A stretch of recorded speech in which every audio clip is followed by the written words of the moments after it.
കേരള സർവകലാശാല രജിസ്ട്രാറുടെ സസ്പെൻഷൻ ചോദ്യം ചെയ്തുള്ള ഹർജിയിൽ വൈസ് ചാൻസലറോട് ചോദ്യങ്ങളുമായി ഹൈക്കോടതി. രജിസ്ട്രാറെ സസ്പെൻഡ് ചെയ്തത് എന്ത് അധികാരം ഉപയോഗിച്ചാണ്? സിൻഡിക്കേറ്റിന് മുകളിലാണ് VC-യുടെ അധികാരം എന്നാണോ കരുതുന്നതെന്നും കോടതി. വൈസ് ചാൻസലർ സിൻഡിക്കേറ്റിന്റെ അധികാരങ്ങൾ ഉപയോഗിച്ച് പ്രവർത്തിക്കേണ്ട ഒരു ഓഫീസർ മാത്രമാണെന്ന് സർവകലാശാലയും കോടതിയെ അറിയിച്ചു. അഹമ്മദ് മുജ്തബ വിശദാംശങ്ങൾ നൽകും. മുജ്തബ, ഈ ചോദ്യങ്ങൾ VC-ക്കേറ്റ് തിരിച്ചടി എന്ന രീതിയിൽ കാണാമോ? ഇന്നിപ്പോൾ ഒരു തീരുമാനമോ നിലപാടോ കോടതി അറിയിച്ചിട്ടില്ല. ഇനി അടുത്ത ഘട്ടം എങ്ങനെയായിരിക്കും കോടതി നടപടികൾ? നിലവിൽ മറ്റന്നാൾ ബുധനാഴ്ച കേസ് മാറ്റിവെച്ചിട്ടുണ്ട്. അന്ന് കോടതി അന്തിമ ഉത്തരവ് ഇറക്കുമെന്നാണ് ഇപ്പോൾ പെൻഡിംഗ് ഉള്ള വാദത്തിന് ശേഷം, ആ വാദം കൂടി കേട്ട ശേഷം കോടതി അന്നൊരു ഉത്തരവ് ഇറക്കുമെന്നാണ് പറഞ്ഞിട്ടുള്ളത്. ആ നിലയ്ക്ക് ഇനി മറ്റൊരു അഡ്ജസ്റ്റ്മെന്റ് ഇല്ല, മാറ്റിവെക്കാൻ കഴിയില്ല എന്ന് കൂടി കോടതി വ്യക്തമാക്കിയിട്ടുണ്ട്. എന്തായാലും അന്ന് അന്തിമ വിധി അറിയാം. ഇപ്പോഴെന്തായാലും ഇന്നത്തെ കോടതി നടപടികൾ നേരത്തെ സൈഫുദ്ദീൻ സൂചിപ്പിച്ചതുപോലെ VC-ക്കേറ്റ ഒരു തിരിച്ചടി, VC-യുടെ നിലപാടുകൾക്കേറ്റ ഒരു തിരിച്ചടിയാണ്. ഇന്ന് കോടതിയിൽ നടന്നത് ഏറ്റവും പ്രധാനമായി ഇതിന്റെ സ്റ്റാറ്റ്യൂട്ട് സംബന്ധിച്ചുള്ള വാദങ്ങളാണ്.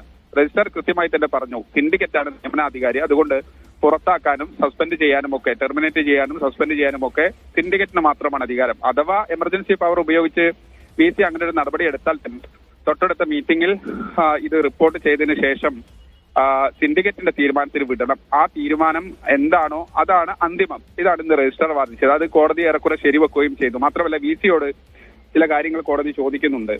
രജിസ്ട്രാറെ സസ്പെൻഡ് ചെയ്തത് എന്താണ് ആ അധികാരം? അങ്ങനെ എമർജൻസി പവർ ഉപയോഗിച്ച് ചെയ്യുകയാണെങ്കിൽ തന്നെ സസ്പെൻഡ് ചെയ്തത് ശേഷം ആ കാര്യം പിന്നെ സിൻഡിക്കേറ്റ് തീരുമാനത്തിന് വിടുകയല്ലേ ചെയ്തിട്ടുള്ളത്. അത് അധികാരം ഉണ്ട് എന്ന് തന്നെ വെക്കുക. അങ്ങനെ സസ്പെൻഡ് ചെയ്താൽ പിന്നീട് അതിൽ കിടന്ന് തൂങ്ങേണ്ട കാര്യമില്ല. കാര്യം അന്തിമ തീരുമാനം സിൻഡിക്കേറ്റ് എടുക്കട്ടെ എന്നാണ് കോടതി പറഞ്ഞത്.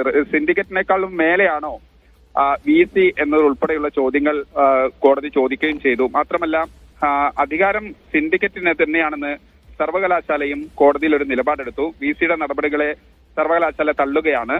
സിൻഡിക്കേറ്റ് ഒരു തീരുമാനമെടുത്താൽ VC അത് എങ്ങനെയാണ് അംഗീകരിക്കാതിരിക്കുക? മാത്രമല്ല ഈ വൈസ് ചാൻസലറുടെ ഒരു പദവി എന്ന് പറയുന്നത് സിൻഡിക്കേറ്റിന്റെ അധികാരങ്ങൾ ഉപയോഗിച്ച് യൂണിവേഴ്സിറ്റിയുടെ സൂപ്പർവിഷൻ കാര്യങ്ങൾ അനുസരിച്ച് അല്ലെങ്കിൽ അത് നോക്കി നടത്തേണ്ട ഒരു ഓഫീസർ മാത്രമാണ് എന്നാണ് യൂണിവേഴ്സിറ്റി കോടതിയിൽ ഒരു നിലപാടെടുത്തത്. എന്തായാലും VC ചില കാര്യങ്ങൾ പറഞ്ഞു. രജിസ്ട്രാർക്ക് അങ്ങനെ ഒരു പരാതി ഉണ്ടെങ്കിൽ, ഈ സസ്പെൻഷനുമായി ബന്ധപ്പെട്ട ഒരു പരാതി ഉണ്ടെങ്കിൽ ചാൻസലറാണ് അതിന്റെ അപ്പലേറ്റ് അതോറിറ്റി. അവിടെ രജിസ്ട്രാർ ഒരു അപ്പീലിന് പോയില്ല. അതുകൊണ്ട് കോടതി അലക്ഷ്യമാണ് രജിസ്ട്രാർ ചെയ്തത് എന്നതുൾപ്പെടെയുള്ള കാര്യങ്ങൾ വെച്ചു. എന്തായാലും കോടതിയാണ് ഇന്നിപ്പോൾ ഈ വിഷയത്തിൽ ചില വിമർശനങ്ങൾ ഉന്നയിച്ചിരിക്കുന്നത്. VC-ക്കോ അല്ലെങ്കിൽ രജിസ്ട്രാർക്കോ അനുകൂലമോ പ്രതികൂലമോ അല്ല, മറിച്ച് മൊത്തത്തിൽ ഈ വിഷയത്തിൽ കോടതി ഒരു വിഷയം കുറച്ചുകൂടി ചൂടുള്ള വാർത്ത അല്ലെങ്കിൽ ഒരു സ്പൈസി സബ്ജക്ട് എന്നുള്ളതിന് അപ്പുറത്തേക്ക് ഈ വിഷയം തീർത്തും അരോചകമാണ്, അൺഫേവറബിൾ എന്നാണ് കോടതിയെ ഒരു വാക്ക് ഉപയോഗിച്ചത്. മാത്രമല്ല ഏത് സർവകലാശാലയിലായാലും ഇത്തരം ഒരു സാഹചര്യം ഉണ്ടാകുന്നത് അങ്ങേയറ്റം അംഗീകരിക്കാൻ കഴിയാത്ത, ഒരു കാരണവശാലും അംഗീകരിക്കാൻ കഴിയാത്തതാണ്. മാത്രമല്ല ഒരു പരിഹാസ കോടതി ചില കാര്യങ്ങൾ കൂടി പറയുന്നത്.